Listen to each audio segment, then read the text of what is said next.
హరి ఓం children, ఎలా ఉన్నారు? బాగున్నారా? దసరా హాలిడేస్ చక్కగా ఎంజాయ్ చేశారా పిల్లలు? ఈరోజు మనం మన 5వ తరగతి తెలుగు వాచకమైనటువంటి ఈ వాచకం నుండి ఒక పాఠం చెప్పుకుందాం.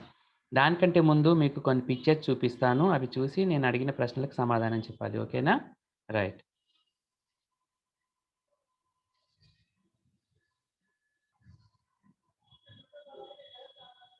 పిల్లలు, ఈ పిక్చర్ చూసారన్నాను, ఒకసారి చూడండి. ఇవన్నీ ఏంటి, దేనికి సంబంధించి? ఇవి చూస్తే మీకు ఏం గుర్తొస్తుంది? రైట్, మహాభారతానికి సంబంధించినటువంటి పిక్చర్స్, చిత్రాలు. అర్జునుడు, కృష్ణుడు, రథము, గుర్రాలు అవన్నీ కనిపిస్తున్నాయా? మొదటి చిత్రంలో ఏముంది? కురుక్షేత్రంలో పాండవులకి కౌరవులకి జరుగుతున్నటువంటి యుద్ధంలో పాండవుల పక్షాన నిలిచిన శ్రీకృష్ణుడు అర్జున్ని రథం మీద తీసుకుని వెళ్తున్నాడు. రైట్. రెండవ చిత్రంలో కౌరవులు పాండవులు ఎవరినా అన్నదమ్ములే కదా, అన్నదమ్ముల పిల్లలు వాళ్ళు, అన్నదమ్ములే. అలా అన్నదమ్ముల యుద్ధంలో చంపడం లాంటి పనులన్నీ కూడా చేయలేక అర్జునుడు బాధపడుతుంటే అర్జునుడికి హితోపదేశం చేస్తున్నటువంటి శ్రీకృష్ణుడు రెండవ చిత్రంలో. అలాగే మూడవ చిత్రంలో శ్రీకృష్ణుని అవతారాలు, అవన్నీ మొత్తానికి ఇవన్నీ కూడా మహాభారతానికి సంబంధించినటువంటి పిక్చర్స్. ఈరోజు మనం మన 5వ తరగతి తెలుగు వాచకంలోని 12వ పాఠమైన కవిత్రయము అనే పాఠం చెప్పుకుందాం.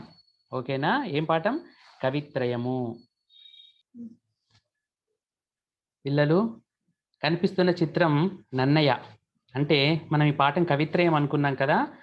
కవిత్రయం అంటే భారతాన్ని తెలుగులోకి అనువదించినటువంటి వారిని కవిత్రయము అంటారు. కవిత్రయము అంటే కవి త్రయము, త్రయము అంటే ముగ్గురు అని, అంటే ముగ్గురు కవులు తెలుగులోకి అనువదించారు.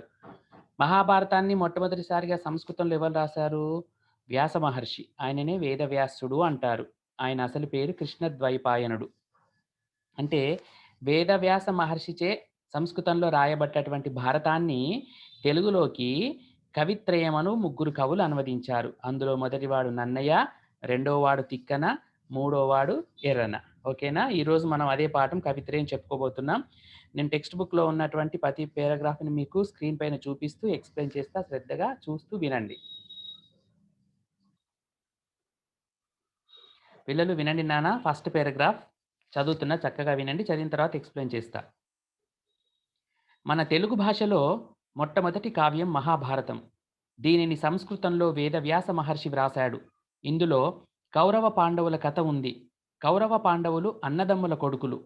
ధృతరాష్ట్రుడు, పాండురాజు అను వారు ఇద్దరు అన్నదమ్ములు.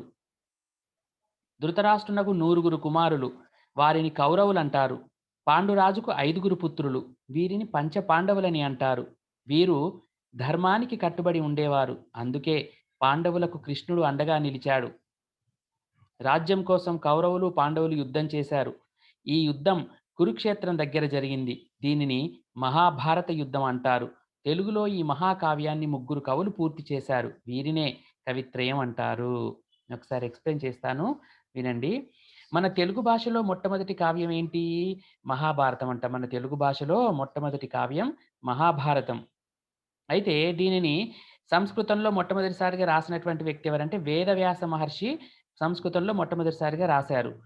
ఇందులో కౌరవ పాండవులకు సంబంధించినటువంటి కథ ఉంది. మరి ఈ కౌరవ పాండవులు ఎవరు? వీరు అన్నదమ్ముల కొడుకులు. ధృతరాష్ట్రుడు, పాండురాజు అను వారిద్దరు అన్నదమ్ములు. ఈ ధృతరాష్ట్రునికి 100 కుమారులు, అంటే 100 మంది కుమారులు, పుత్రులు. వీరినే కౌరవులు అంటారు. అలాగే పాండురాజుకు 5 పుత్రులు, 5 కుమారులు. వీరిని పంచపాండవులని అంటారు. వీరంటే పంచపాండవులు. అంటే పాండురాజుకు పుట్టినటువంటి 5 పుత్రులు ధర్మానికి కట్టుబడి ఉండేవారట. అందుకే పాండవులకు శ్రీకృష్ణుడు అండగా నిలిచాడు. రాజ్యం కోసం కౌరవులు పాండవులు యుద్ధం చేశారు కదా. అప్పుడు ఈ ఈ యుద్ధం ఎక్కడ?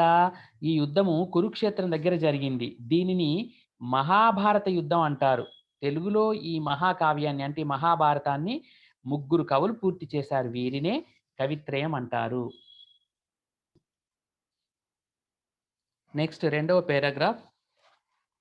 దాదాపు 1000 సంవత్సరాల క్రితం గోదావరి తీర ప్రాంతముననున్న రాజమహేంద్రవరాన్ని రాజధానిగా చేసుకొని రాజరాజ నరేంద్రుడనే రాజు పాలించేవాడు. అతడు తూర్పు చాళుక్య వంశానికి చెందినవాడు. చాళుక్య వంశపు రాజులు చంద్రవంశ క్షత్రియులు. కౌరవ, పాండవులు కూడా చంద్రవంశానికి చెందిన క్షత్రియులే. అందువలన రాజరాజ నరేంద్రునకు మహాభారతాన్ని వినాలనే ఆసక్తి కలిగింది. ప్రజలు కూడా మహాభారతం చదివి ఆనందం ఆనందించాలనుకున్నాడు. ప్రజల భాష తెలుగు. తెలుగు ఆనాటికి ప్రజలు మాట్లాడే భాషే కానీ, వ్రాయడానికి పనికి వచ్చే భాష కాదు.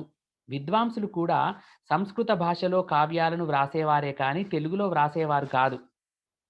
అంటే దాదాపు 1000 సంవత్సరాల క్రితం గోదావరి తీర ప్రాంతము. గోదావరి తీర ప్రాంతం అంటే ఎక్కువ గోదావరి అనగానే మనకు గుర్తుకొచ్చేటటువంటి ఊరేంటి? రాజమండ్రి. అదే రాజమండ్రిని ఒకప్పుడు రాజమహేంద్రవరం అని పిలిచేవారు. ఆ ప్రాంతం అంటే ఆ గోదావరి తీర ప్రాంతంలోనున్న రాజమహేంద్రవరాన్ని రాజధానిగా చేసుకొని రాజరాజ నరేంద్రుడనే ఆ రాజు పాలించేవాడట. అతడెవరు? అతడు తూర్పు చాళుక్య వంశానికి చెందినటువంటి రాజు. మరి చాళుక్య వంశపు రాజులు చంద్రవంశ క్షత్రియులు, వీళ్ళంతా కూడా రాజులు. అయితే ఈ కౌరవ, పాండవులు కూడా చంద్రవంశానికి చెందినటువంటి క్షత్రియులే, రాజులే. అందువలన రాజరాజ నరేంద్రునకు మహాభారతాన్ని వినాలనే ఆసక్తి కలిగింది. ఒకసారి మహాభారతాన్ని వినాలన్నటువంటి ఆయనకి ఇంట్రెస్ట్ కలిగిందట, వినాలనుకున్నాడట. అలాగే ఏమనుకున్నాడు, దాంతో పాటు ప్రజలు కూడా మహాభారతం చదివి ఆనందిస్తే చాలా బావుంటుందని చెప్పి అనుకున్నాడట. ప్రజల భాష తెలుగు. తెలుగు ఆనాటికి ప్రజలు మాట్లాడే భాషే కానీ, వ్రాయడానికి పనికి వచ్చే భాష కాదు. అన్నీ అప్పుడు సంస్కృతంలో, గ్రాంథికంలో, సరళ గ్రాంథికంలో రాసేవాళ్ళు ఏ కావ్యాలైనా కూడా. అందుకే ఏం చేశాడు, ఈ రాజరాజ నరేంద్రుడు విద్వాంసులు కూడా సంస్కృత భాషలో కావ్యాలను వ్రాసేవారే కానీ, తెలుగులో వ్రాసేవారు కాదు. అప్పుడు తెలుగు మాట్లాడుతున్నారు కానీ, తెలుగులో రాసేవారు కాదట. తర్వాత ఏం జరిగింది నెక్స్ట్ పారాగ్రాఫ్‌లో చూద్దాం. తర్వాత నెక్స్ట్ పారాగ్రాఫ్. ఆయన ఆస్థానంలోనున్న విద్వాంసులలో నన్నయ్య భట్టు అనే మహనీయుడు ఉండేవాడు. అతడు కమ్మటి కవిత చెప్పగల సమర్థుడు, సదాచార సంపన్నుడు, సంస్కృత, ఆంధ్ర భాషలలో ఆరితేరినవాడు. రాజరాజ నరేంద్రునకు అతనిపై అధిక గౌరవము. రాజు అతనిని ఉత్తేజపరిచాడు. రాజుగారి కోరికను తీర్చుటకు కంకణం కట్టుకున్నాడు. అందుకొరకు మొట్టమొదట ఆంధ్ర శబ్ద చింతామణి అనే వ్యాకరణం రాశాడు. అందువలన అతనికి వాగనుశాసనుడను బిరుదు వచ్చింది. తరువాత మహాభారత రచన ప్రారంభించాడు. మహాభారతంలో 18 పర్వములున్నవి. మొదటి 2.5 పర్వములు వ్రాసి నన్నయ్య భట్టు పరమపదించాడు. అతడు ఆది, సభ, అరణ్య పర్వంలోని సగభాగము వ్రాశాడు. మొదటి తెలుగు కావ్యము వ్రాసినవాడు కావున ఇతనిని ఆది కవి అని పిలుస్తారు. అయితే ఆ రాజరాజ నరేంద్రుని ఆస్థానంలో ఉన్నటువంటి విద్వాంసులందరిలో కూడా గొప్పవాడు నన్నయ్య భట్టట. నన్నయ్య భట్ అనే ఒక మహనీయుడు రాజు ఆస్థానంలో ఉండేవాడంట.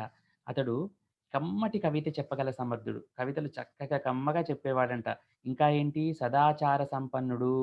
సదాచారం సదా ఎల్లప్పుడూ ఆచారాన్ని పాటిస్తున్నటువంటి వాడు. సంస్కృత, ఆంధ్ర భాషలలో ఆరితేరినటువంటి వాడు. 2 భాషలు, కేవలం ఒక తెలుగే కాదు. ఇక్కడ ఆంధ్ర భాష అంటే తెలుగు భాష అని. అంటే సంస్కృత, ఆంధ్ర భాషలలో ఆరితేరినటువంటి వాడు. రాజరాజ నరేంద్రునకు అతనిపై అధిక గౌరవం. ఈ రాజుకి, రాజరాజ నరేంద్రుడికి నన్నయ్య అంటే చాలా గౌరవం. రాజు అతనిని ఉత్తేజపరిచాడు. రాజుగారి కోరికను తీర్చుటకు కంకణం కట్టుకున్నాడు.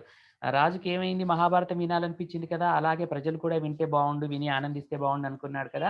అతని కోరికను ఈ సదాచార సంపన్నుడు, గొప్ప కవిత చెప్పగల సమర్థుడైనటువంటి నన్నయ్య భట్టుతో షేర్ చేసుకున్నాడట ఆయన మనసులోని కోరికను. ఎవరు? రాజరాజ నరేంద్రుడు.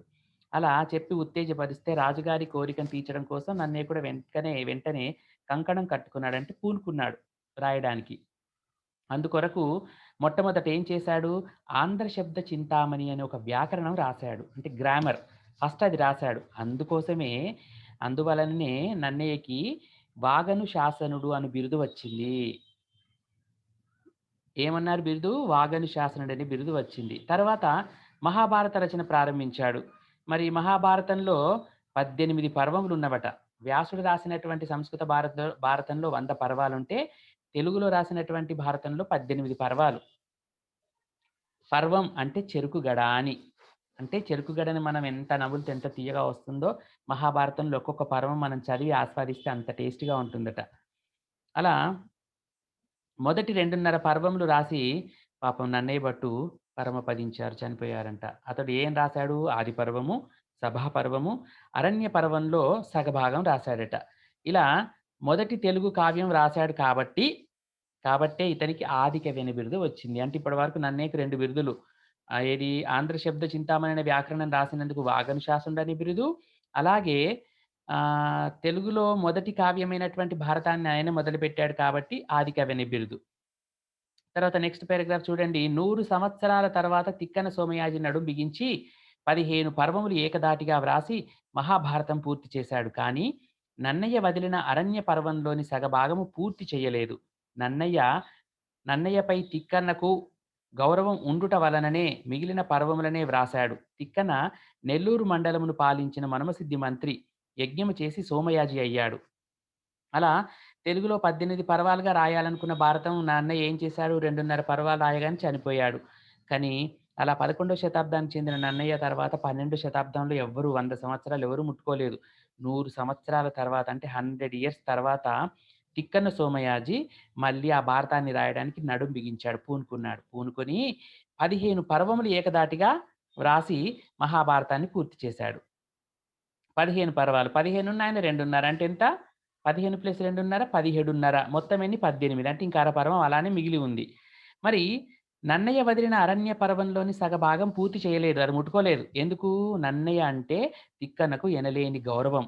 అలా గౌరవం ఉండుట వలననే ఆ భాగాన్ని ఆయన ముట్టుకోలేకపోయాడు.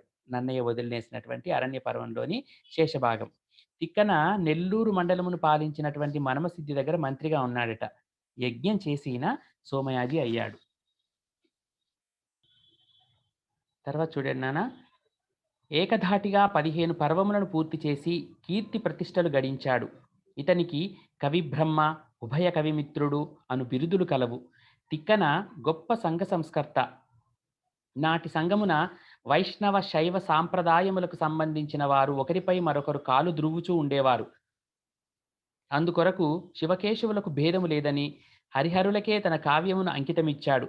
తిక్కన రాజనీతిజ్ఞుడు. మనుమసిద్ధి కొరకు కాకతీయ ప్రభువును ఆశ్రయించి తన ప్రభు పదవిని నిలిపి రాజనీతిని చూపాడు. చూడండి నాన్న. తిక్కన ఇక్కడ మీకు కనిపిస్తున్నారు కదా పిక్చర్స్‌లో ఇద్దరు. ఒకతను తిక్కన, ఇంకొకతను ఎర్రన. అంటే కవిత్రయం అంటే ముగ్గురు అనుకున్నాం. ఫస్ట్ మీకు ఒక పిక్చర్ చూపించాను అన్నయ్యది. ఇప్పుడు కనిపించేటటువంటి ఇద్దరు తిక్కన, ఎర్రన. ఏకధాటిగా తిక్కన 15 పర్వములను పూర్తి చేసి గొప్ప పేరు సంపాదించాడట. ఈ తిక్కనుకున్న బిరుదులేంటి? ఇతనికి కవిబ్రహ్మ, ఉభయ కవిమిత్రుడు అనే బిరుదులు కూడా ఉన్నాయట. తిక్కన గొప్ప సంఘ సంస్కర్త. సంస్కర్త అంటే సంఘంలో ఉన్న చెడును రూపుమాపి మంచిని తీసుకొచ్చేటటువంటి వాళ్ళని సంస్కర్తలు అంటారు నాన్న. సంఘ సంస్కర్తలు. సంఘంలో ఉన్న చెడును పారద్రోలి మంచిని తీసుకురావడం, మంచి కోసం కృషి చేసేటటువంటి వాళ్ళు. అలా తిక్కన కూడా గొప్ప సంఘ సంస్కర్త అట. ఆనాటి సంఘమున వైష్ణవ శైవ సాంప్రదాయములకు సంబంధించిన వారు ఒకరిపై మరొకరు కాలు ద్రువుచూ ఉండేవారట. ఇలా మేము వైష్ణవులంటే విష్ణువుని పూజించేవాళ్ళు. శైవులంటే శివుని పూజించేవాళ్ళు. వీళ్ళు కొట్టుకునేవాళ్ళట. మా దేవుడు గొప్ప అంటే మా దేవుడు గొప్ప అని ఒకరిపై ఒకరు కాలు ద్రువుకుంటూ ఉండేవారట. గొడవలు జరిగేవట. అందుకొరకు శివకేశవులకు భేదం లేదని చూసి తిక్కన ఏం చెప్పాడు? శివుడికి, విష్ణువుకి, కేశవుడు అంటే విష్ణువు, శివకేశవులకు భేదము లేదని హరిహరులకే తన కావ్యమును అంకితమిచ్చాడు. అందుకే ఇద్దరి కలిపి హరి అంటే విష్ణువు, హరు అంటే శివుడు, హరిహరులు అంటే శివకేశవులు. తన కావ్యాన్ని వాళ్ళకి అంకితం ఇచ్చాడట. తిక్కన గొప్ప రాజనీతిజ్ఞుడు. రాజనీతి తెలిసినటువంటి వాడు. ఈయన మనుమసిద్ధి కొరకు కాకతీయ ప్రభువును ఆశ్రయించి తన ప్రభు పదవిని నిలిపినటువంటి రాజనీతిని చూపించాడట. అంత చాలా గొప్పటివాడు తిక్కన. ఇక చివరి చిన్న పారాగ్రాఫ్స్ ఉన్నాయి నాన్న చూడండి. తిక్కన తరువాత సుమారు 100 సంవత్సరాలకు ఎర్రాప్రగడ అను కవి నన్నయ్య, తిక్కనలు వదిలివేసిన అరణ్య పర్వములోని సగభాగము తీర్చిదిద్ది సంపూర్తి చేశాడు. ఈ విధముగా మహాభారతమును 3 కవులు వ్రాసి పూర్తి చేసిరి. ఎర్రాప్రగడ రెడ్డిరాజుల ఆస్థాన కవి. ఇతనికి ప్రబంధ పరమేశ్వరుడని, శంభుదాసుడని బిరుదులున్నాయి. తిక్కన తర్వాత సుమారు మళ్ళీ 100 సంవత్సరాలు. నన్నయ్య తర్వాత సుమారు 100 సంవత్సరాలు. తిక్కన తర్వాత సుమారు మళ్ళీ ఇంచుమించుగా 100 సంవత్సరాలకు ఎర్రాప్రగడ అని ఒక కవి ఆ నన్నయ్య, తిక్కనలు ఇద్దరు వదిలేసినటువంటి ఆ అరణ్య పర్వంలోని సగభాగం ఉంది కదా! దాన్ని చక్కగా తీర్చిదిద్ది సంపూర్తి చేశాడట. ఎవరు? ఎర్రాప్రగడ. ఈ విధంగా మహాభారతమును ముగ్గురు కవులు వ్రాసి పూర్తి చేశారు. ఎర్రాప్రగడ ఎక్కడుండేవాడు? ఈయన రెడ్డి రాజుల ఆస్థాన కవి అట. ఇతనికి ప్రబంధ పరమేశ్వరుడని, శంభుదాసుడని బిరుదులున్నాయి. ఇక తెలుగు జాతి నన్నయ్య, తిక్కన, ఎర్రాప్రగడలకు రుణపడి ఉన్నది. తెలుగు భాషాభివృద్ధికి, తెలుగు సంస్కృతికి, తెలుగు సాంఘిక జీవితానికి వారు మిక్కిలి తోడ్పడ్డారు. అందువలన వారు చిరస్మరణీయులు. అంతే కదా నాన్న! తెలుగు జాతి అంటే మనందరం కూడా నన్నయ్య, తిక్కన, ఎర్రాప్రగడలకు రుణపడి ఉన్నాం. ఎందుకు? తెలుగు భాషాభివృద్ధికి, తెలుగు సంస్కృతికి, తెలుగు సాంఘిక జీవితానికి వారు ముగ్గురు కూడా ఎంతో సహాయం చేశారు. తోడ్పడ్డారు. సహాయ సహకారాలు అందించారు. వారి పుణ్యమా అని మనకు ఈనాడు తెలుగు బతికి ఉంది. ఇలా ఉంది. ఇలా మాట్లాడుకోగలుగుతున్నాం. అందువలన వారు చిరస్మరణీయులు. అంటే వారిని చిరకాలం మనం స్మరించుకోవడానికి అర్హత ఉన్నటువంటి వారు. కాబట్టి ఎప్పుడో ఒకప్పుడు ఏదో సందర్భంలో ఏదో తరగతిలో ఎప్పుడు నన్నయ్యను, తిక్కనని, ఎర్రని మనం స్మరించుకుంటూనే ఉంటాం. అది నాన్న. అందరికి అర్థమైంది గదా! ఓకే. హరి ఓం.